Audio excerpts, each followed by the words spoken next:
Bienvenue dans Décryptage. Le 14 octobre 2022, le Fonds monétaire international a publié ses perspectives économiques régionales pour la zone Afrique. Pour donner un aperçu de ce rapport publié en marge des assemblées annuelles 2022 du FMI et du groupe de la Banque mondiale, nous recevons dans cette édition Luc Ayrault, chef de division chargé des études économiques sur la zone Afrique au Fonds monétaire international. Bienvenue sur Africa 24, Monsieur Luc Ayrault. Le Fonds monétaire international a rendu public le 14 octobre 2022 ses perspectives économiques régionales pour la zone Afrique. Selon ce rapport, l'évolution économique récente du continent est-elle inquiétante ou à féliciter? Ce que je dirais d'abord, c'est que la reprise économique qu'on avait observée l'année dernière s'est interrompue cette année. On avait une croissance qu'on estimait à 4,7% l'an dernier et elle est réduite à 3,6% cette année et elle va rester à peu près au même niveau l'an prochain. Donc on a un ralentissement de la croissance assez fort en Afrique subsaharienne. C'est lié à, je dirais, une conjonction de trois grands chocs extérieurs mondiaux qui impactent l'Afrique. Le premier, c'est le ralentissement global des économies avancées et de la Chine. Le deuxième, c'est un resserrement très fort des politiques monétaires internationales liées à l'inflation qui touche tous les pays dans le monde. Et enfin, la troisième, c'est une volatilité des prix des matières premières. Et la conjonction de ces trois chocs fait qu'on a un ralentissement dans la zone. Il y a des débouchés qui sont moindres pour les exportations africaines. À cause du resserrement des politiques monétaires, il y a une charge d'intérêt de la dette qui augmente pour les pays africains. Et les incertitudes sur les prix des matières premières sont aussi une source d'incertitude. Et dans le cas des pays importateurs, on a vu la charge des importations, les prix des importations, notamment des prix des produits alimentaires et des produits pétroliers, augmenter nettement. Tout cela contribue au ralentissement de l'économie africaine. Mais je tiens à préciser que l'Afrique n'est pas toute seule dans cette situation. Le ralentissement est généralisé. En fait, ce ralentissement, qui est à peu près d'1 pour 1 en Afrique, est plutôt moindre que ce qu'on observe dans les autres régions du monde, et notamment dans les pays avancés.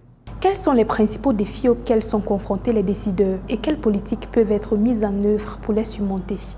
Dans notre rapport sur les perspectives économiques de l'Afrique subsaharienne, nous identifions 4 grandes priorités. La première priorité, la chose la plus importante aujourd'hui, c'est de lutter contre l'insécurité alimentaire. Aujourd'hui en Afrique, on a, notamment à cause de la hausse des prix des produits alimentaires, 123 millions d'individus qui sont victimes d'insécurité alimentaire aiguë. C'est très important, c'est 12% de la population d'Afrique subsaharienne.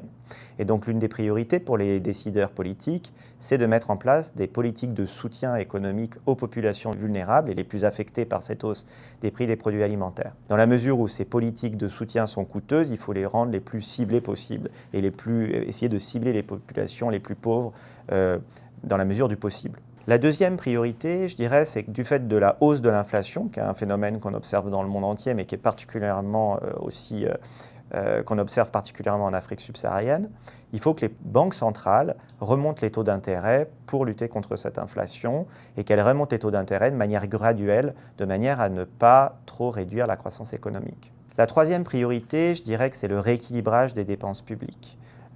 En Afrique, la dette a beaucoup augmenté, notamment pendant la crise du Covid et aujourd'hui pendant la crise ukrainienne aussi. Et donc la hausse de la dette publique crée des vulnérabilités et il est important que les pays les prennent en compte et rééquilibrent leurs finances publiques. Le quatrième objectif des politiques économiques et la quatrième de nos recommandations, c'est de renforcer la croissance, le potentiel de croissance de moyen terme. C'est très important de faire ça dans le contexte du changement climatique. L'Afrique est sujet au changement climatique, elle en est même en partie la victime, et donc il faut qu'elle développe une économie qui est plus résiliente au changement climatique, une économie qui est plus forte et plus créatrice d'emplois.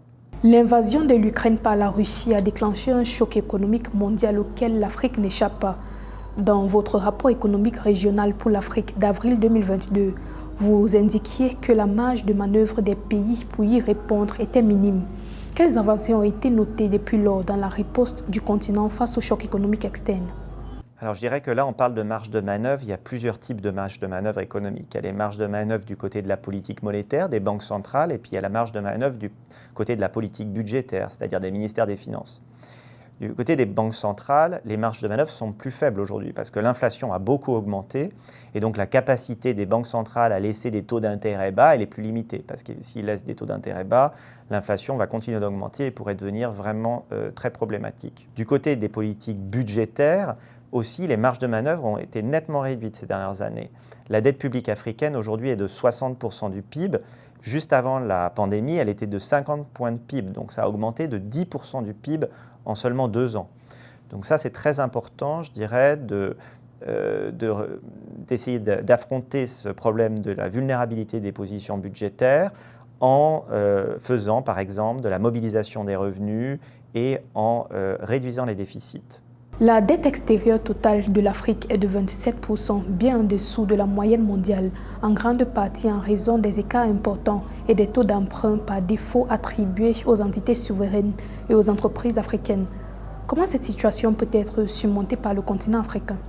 La dette a beaucoup changé en Afrique. Sur les 2 dernières décennies, la composition de la dette a beaucoup changé, et notamment la dette extérieure a changé. Avant, on avait une dette extérieure qui était une dette très concessionnelle par les bailleurs de fonds, une dette à taux réduit, et elle a été remplacée au cours du temps, en partie, par ce qu'on appelle des eurobonds, c'est-à-dire des emprunts sur les marchés internationaux, donc une dette extérieure, mais qui est une dette qui n'est pas concessionnelle, et par une dette domestique, c'est-à-dire émise sur les marchés domestiques, qui est elle aussi à un coût plus élevé que la dette offerte par les bailleurs de fonds.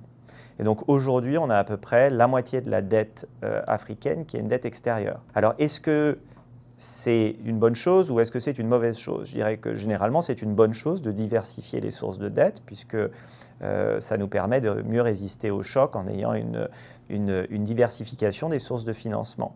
Cela dit, la dette extérieure crée aussi des vulnérabilités dans la mesure où une dette extérieure, elle est sujet au risque de variation du change. Si vous avez une dette, par exemple, en dollars, et que le dollar s'apprécie et que la monnaie domestique se déprécie, le poids de la dette en dollars augmente.